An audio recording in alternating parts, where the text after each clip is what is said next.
Et donc l'objectif de la présentation d'aujourd'hui, c'est de vous présenter, de façon assez générale, l'outil Make It Safe, comment il fonctionne, à quoi il sert et comment il peut aider au quotidien, un RSSI, un DSI et ses équipes dans sa mise en conformité, le maintien de sa conformité et la diminution de ses risques.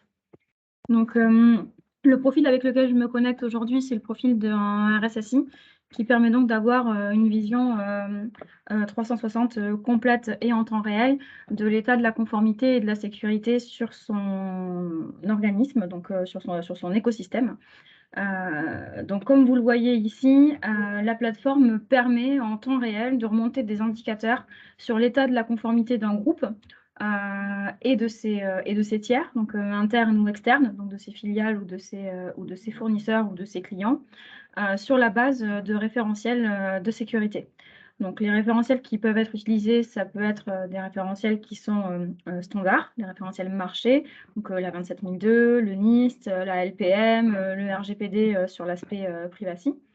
Ça peut être également des référentiels sur mesure, donc par exemple une PSSI d'entreprise ou encore un ensemble de clauses contractuelles.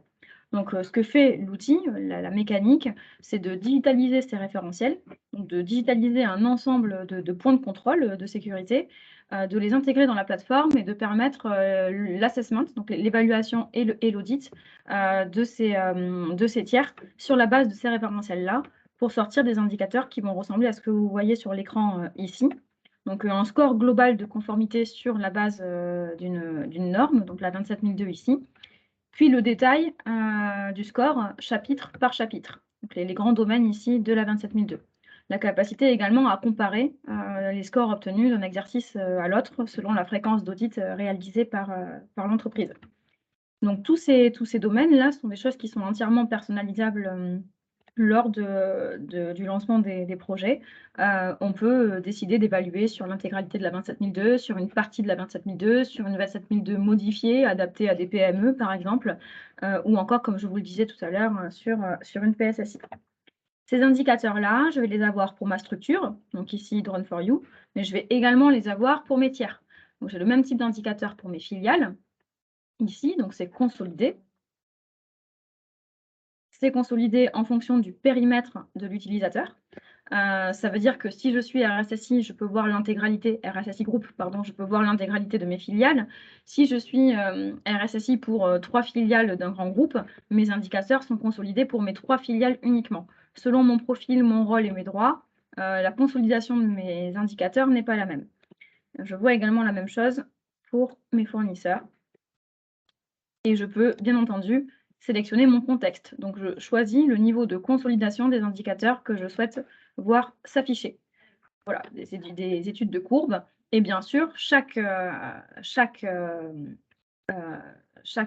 table est cliquable. Tout est mis à jour en temps réel. Et on retrouve également ce type d'affichage avec des tableaux, des scores obtenus et des évolutions. En termes d'indicateurs, je peux également obtenir des analyses plus poussées. Là, je suis sur des tableaux de bord d'accueil qui me permettent de prendre des décisions rapides, de voir mon plan d'action, de voir mes chiffres et mes scores. Si je veux pousser un peu plus loin, je peux aller dans un module un peu plus précis qui va me permettre de réaliser des analyses dans le temps et des synthèses sur une norme en particulier. Donc là, par exemple, je viens faire une synthèse sur ma 27002 et donc je viens évaluer mon écosystème sur la base d'un référentiel spécifique. Je vois l'évolution dans le temps par rapport à l'objectif et je peux générer ce type de table qui va reprendre l'intégralité de mes points de contrôle et de mes domaines, l'évolution dans le temps du score obtenu, et puis la possibilité de générer ou de rédiger, soit de façon automatisée, soit à la main, des constats, choses qui ensuite sont très souvent exportées pour permettre à une DSI de faire son état de l'art à un comité de direction, par exemple. Et donc, je choisis le périmètre que je veux analyser, sur quelle norme, sur quelle entité, pour avoir des tableaux consolidés de rapports d'état de la menace ou de l'état de la conformité de mon écosystème. Ça, c'est les indicateurs que je peux sortir de la plateforme. Au-delà des indicateurs de conformité normatifs, je peux également sortir des indicateurs un peu plus opérationnels au lieu d'aller chercher un niveau de conformité sur un point de contrôle, je vais aller chercher un indicateur donné, par exemple l'inventaire du parc informatique, par exemple le taux de sensibilisation des managers à la cybersécurité. Et donc, dans les indicateurs que je sors, je n'ai pas forcément un score sur 100 de conformité, mais j'ai plutôt un pourcentage que je vois évoluer dans le temps. Donc ici, hein, vous voyez, au lieu d'avoir par exemple 46,7 sur 100, je vais avoir 60% en comparaison avec 70 sur l'analyse actuelle et je vois l'évolution de mon taux. Donc la plateforme peut servir de mode de collecte pour aller réaliser un diagnostic de conformité. Elle peut également servir d'outil de collecte pour aller chercher des indicateurs au sein d'un groupe et pouvoir reporter sur des KPI consolidés. La façon dont je vais chercher ces indicateurs, tout passe par un système d'évaluation et d'audit et donc de questionnaire que je vais proposer à mes tiers. Donc, pour ce faire, on passe par le module de campagne et donc la plateforme va pouvoir permettre d'envoyer des évaluations sur un périmètre bien précis à des entités bien précises sur la base des référentiels qu'on aura choisis.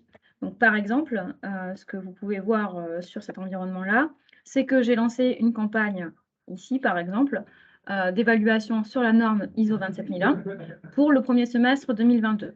Je viens choisir mon périmètre. Donc ici, j'ai choisi d'évaluer 5 entités et je lance ma campagne. Donc, j'envoie un questionnaire relatif à la norme 27002 à mes 5 entités.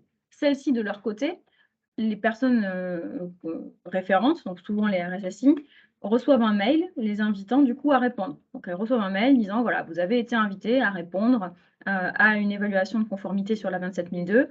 Merci de cliquer sur ce lien et de vous enregistrer. Elles viennent saisir leur réponse dans le questionnaire qui leur a été envoyé. Et du côté du RSSI Group, je vois se mettre à jour régulièrement mes indicateurs pour avoir un score de conformité global sur la 27001. Je peux paramétrer un scénario de campagne spécifique avec des relances, avec des audits, avec des échanges entre clients et fournisseurs, par exemple, qui peuvent permettre d'automatiser l'évaluation. Une fois que la réponse est terminée, je visualise le score obtenu avec des graphes qui permettent d'identifier les points forts et les signaux faibles. Et je peux aller auditer les réponses données par mon tiers évalué. Donc, je navigue dans les réponses qui ont été données. Je visualise les réponses données par le fournisseur ou le tiers évalué. Et j'ai la capacité de modifier la note qui aura été obtenue, de modifier le constat qui aura été généré et le plan d'action qui en découle. Puisqu'en fait, le mécanisme qu'il y a là derrière, c'est que quand on intègre un questionnaire ou un référentiel, on vient dire que pour telle réponse donnée par l'évalué, automatiquement, la plateforme va générer telle note, donc tel score, tel constat et telle action. Ce qui permet de générer des rapports d'audit de façon ultra automatisée. Mais bien sûr, on va laisser la main à l'auditeur, on va lui laisser la capacité de modifier à la main la génération de rapports automatiques parce que l'étude pragmatique du terrain va toujours plus loin que la génération de rapports automatisés. N'empêche que quand on fait des audits à grande échelle sur 150, 200, 300, voire 1000 fournisseurs, le fait de pouvoir générer automatiquement l'intégralité des rapports d'audit, ça permet d'avoir une bonne visibilité sur quels sont les fournisseurs qui sont clairement non critiques et pour lesquels je n'ai pas forcément besoin d'aller faire un audit dans l'année. Et donc pour ceux-ci, on va se dire que le système automatisé suffit. Et quels sont ceux qui sont critiques, qui ont des scores complètement insuffisants et auquel cas on va ouvrir la main à l'auditeur pour qu'il puisse réaliser un audit sur site et aller générer un complément d'information, pouvoir obtenir un niveau de fiabilité supérieur. Ça, c'est le mode de collecte via la campagne et les évaluations qui va me permettre d'aller récupérer de l'info en temps réel sur le niveau de sécurité et de conformité de mes tiers, internes ou externes, et qui me permet, moi, de mon côté, en tant qu'auditeur, de réaliser intégralement un processus d'audit sur mon écosystème. Tout ça, derrière, l'objectif, c'est quoi? C'est pas de s'arrêter à l'audit, c'est de rendre ces conclusions actionnables. Donc, toutes les conclusions de l'audit sont générées dans des rapports et toutes les actions de mise en conformité qui en découlent sont consolidées par fournisseur, comme on peut le voir ici, enfin par tiers en tout cas, évalués, et ensuite sont consolidés dans un plan d'action transverse. Ce plan d'action-là, encore une fois, selon les droits et les profils de l'utilisateur, il est consolidable. Donc, je viens choisir les entités sur lesquelles je souhaite visionner les actions qui sont affectées.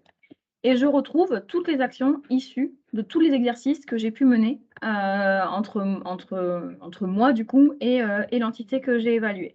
Donc, je retrouve un plan d'action qui est consolidé, avec des actions qui sont catégorisées selon un niveau de complexité et de priorité, que je peux filtrer, que je peux taguer par un mot-clé pour pouvoir m'y retrouver avec une nomenclature ou une gouvernance qui est propre à ma structure, et que je peux également filtrer par référentiel. Ces actions-là, je peux les piloter directement dans l'outil.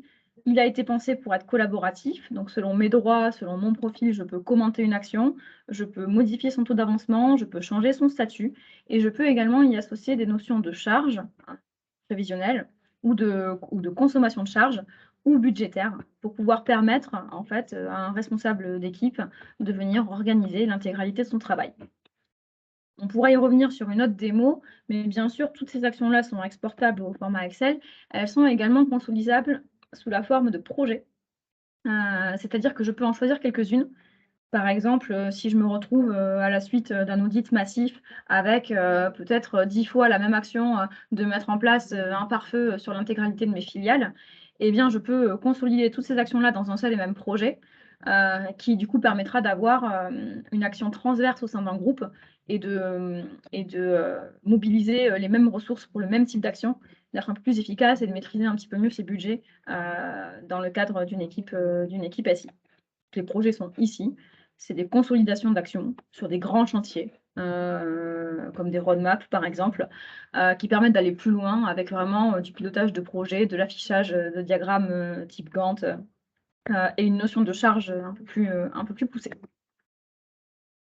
Ça, c'est la façon dont on collecte l'information, dont on la restitue et dont on la rend actionnable.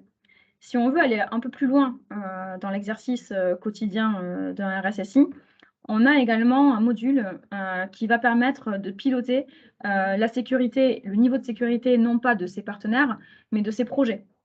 Donc, c'est ce que nous, on va appeler le module d'ISP, donc d'intégration de sécurité dans les projets, qu'on peut traduire dans d'autres structures par le Privacy ou Security by Design. Donc, on vient en fait déclarer un projet d'entreprise, un projet numérique, pour lequel on souhaite évaluer un niveau de criticité en fonction de plusieurs critères, très souvent DICT, donc disponibilité, intégrité, confidentialité, traçabilité, que vous voyez ici, qui sont les critères, on va dire, assez génériques qu'on peut retrouver dans différentes structures. Pour chacun de mes projets, je viens donc le décrire. De quel projet on parle, à quel moment je veux le mettre en prod, qui vont être les acteurs du projet, qui va travailler dessus, qui va l'auditer, qui va l'approuver, et quels sont les critères que je souhaite évaluer. Je vais ensuite en décrire les différentes phases. Donc ici, dans mon exercice, j'en ai 3, hein, la phase d'analyse de risque, la phase de recette, la phase de mise en production, tout ça étant entièrement personnalisable. Et pour chacune de mes phases, je vais définir un ensemble de points de contrôle qu'il va falloir que je check au fur et à mesure pour valider que tout est sécurisé par qui de droit à chaque moment d'évolution de mon projet. Donc sur l'analyse de risque, je vais avoir du coup des éléments, alors on soit bien d'accord, hein, ce n'est pas une analyse de risque, on vient recueillir des éléments nécessaires à la réalisation d'une analyse de risque pour les consolider dans un module. Donc on retrouve ici des éléments assez caractéristiques, un budget, un périmètre, un impact prévisionnel sur une perte de données, sur des sauvegardes, etc. Et derrière, une fois que j'ai terminé l'évaluation de ma phase, donc l'objectif c'est quoi, hein? C'est que les chefs de projet métier, les cellules SI, les cellules Privacy, viennent collaborer et répondre chacune aux questions qui les intéressent.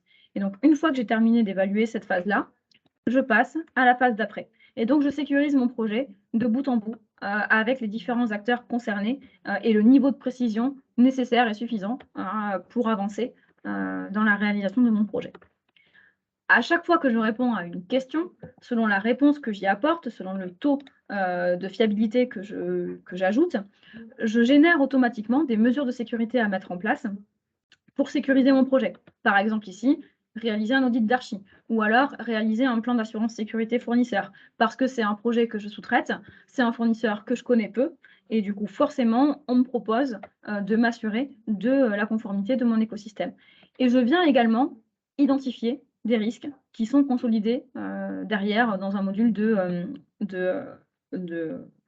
pas dire de gestion, mais dans un registre, de risques. Et j'avance comme ça dans mon projet et en fonction des réponses que je donne, je vois ici un premier scoring qui apparaît pour dire bah, attention, ce projet-là, il est critique sur 2 aspects, enfin 3 d'ailleurs que vous voyez ici, et un peu moins sur d'autres aspects. Donc ça, c'est ce qu'on va appeler l'intégration de la sécurité dans les projets. On pourra aller un peu plus loin à l'occasion d'une autre démonstration. La plateforme, elle s'appuie sur des processus, un workflow et un paramétrage assez poussé que je présente rapidement ici. Donc dans un premier temps, mon écosystème, puisque bah, pour bien aller évaluer des tiers, il faut d'abord que je déclare mes tiers. Donc quand on lance un projet, on vient ici déclarer qui sont mes filiales, qui sont mes pôles, qui sont mes services, donc qui sont mes tiers internes, qui sont mes sous-traitants, qui sont mes partenaires et qui sont mes clients, qui sont mes tiers externes. Et pour chacun d'entre eux, je peux voir l'historique des évaluations qui auront été menées, le plan d'action qui y est associé. Donc ça, c'est ce qu'on appelle l'écosystème. C'est un module qui est en cours de refonte sur une V6 qui va sortir d'ici la fin de l'année, où on aura un peu plus de liberté dans la configuration des workflows, un affichage un peu plus lisible aussi sur qui existe, avec quel référentiel et quels sont les scores qui ont été obtenus. Je m'appuie également sur des bases de données, voilà, avec des niveaux de criticité, des mots-clés, etc. Et sur un moteur de recherche qui me permet de retrouver l'intégralité des informations de la plateforme, de pouvoir faire des cartographies de données, de flux de données, etc. J'ai un module de gestion documentaire également qui me permet de retrouver à la fois la doc utilisateur, mais également de stocker de l'information. Tout est chiffré, bien sûr. Tout ce qui est dans la plateforme est exportable. Donc à différents formats, des formats lisibles par les autorités de contrôle ou des formats Excel type fichier plat pour pouvoir en faire un peu de BI derrière si nécessaire. Et ensuite, je retrouve différentes fonctionnalités un peu plus transverses, des registres applicatifs, voilà, pour pouvoir lister les applicatifs qui existent sur mon SI, ou encore un autre module qui va me permettre de faire du RGPD, de la documentation, ce qu'on pourra voir sur une autre démonstration. Je pense que ça suffit pour aujourd'hui.